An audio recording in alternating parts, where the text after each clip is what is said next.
Most people struggle financially because they spend their lives buying liabilities that they think are assets.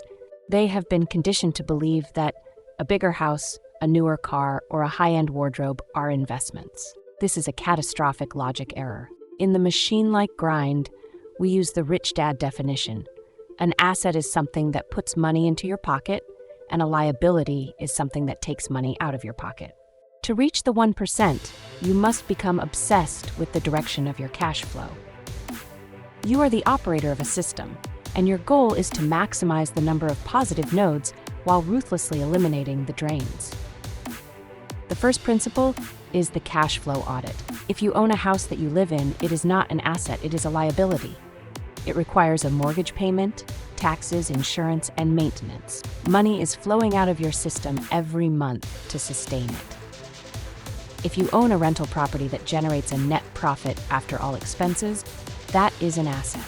The difference isn't the thing itself, it's the direction of the data. The architect looks at their balance sheet and asks one question: is this item feeding the machine, or is the machine feeding the item? If the answer is the latter, you are working for your possessions rather than your possessions working for you. The second principle is the liability trap.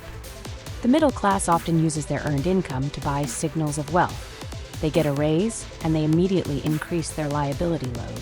A better car loan, a more expensive subscription, or a vacation on credit.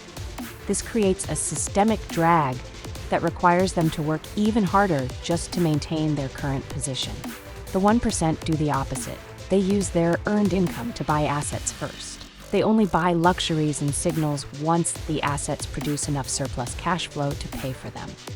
They aren't depriving themselves, they are delaying the purchase until it is funded by the machine's own output. The third principle is the asset multiplier. Assets are living systems that grow over time. Whether it is a dividend stock, a digital product, or a small business, a true asset has the power to compound. A liability, on the other hand, has a depreciation curve. A car loses value the moment you drive it off the lot. A designer bag loses its market heat the moment the next season arrives.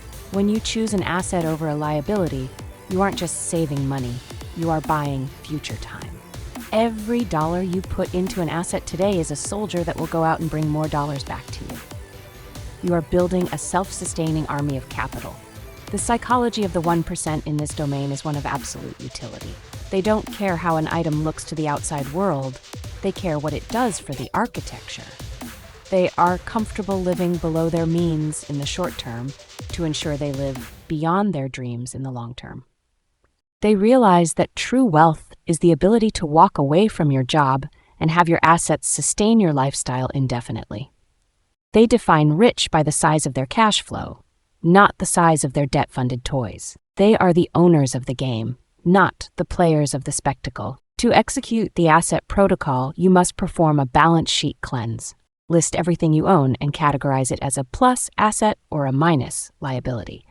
Look at the minus column and identify which liabilities are non-essential drains that can be liquidated or eliminated. Then take that saved capital and redirect it into a seed asset, something small that starts the positive flow. You are shifting the polarity of your financial life. You are moving from a debt-based consumer to a sovereign asset holder. The difference between being rich and looking rich is the difference between freedom and slavery. Choose the assets, kill the liabilities, engineer the flow. The machine is now optimized for net positive yield. If you are ready to stop fueling the banks and start fueling your own future, subscribe. The Wealth Architecture series is your guide to 1% sovereignty. We will see you in the next deep dive.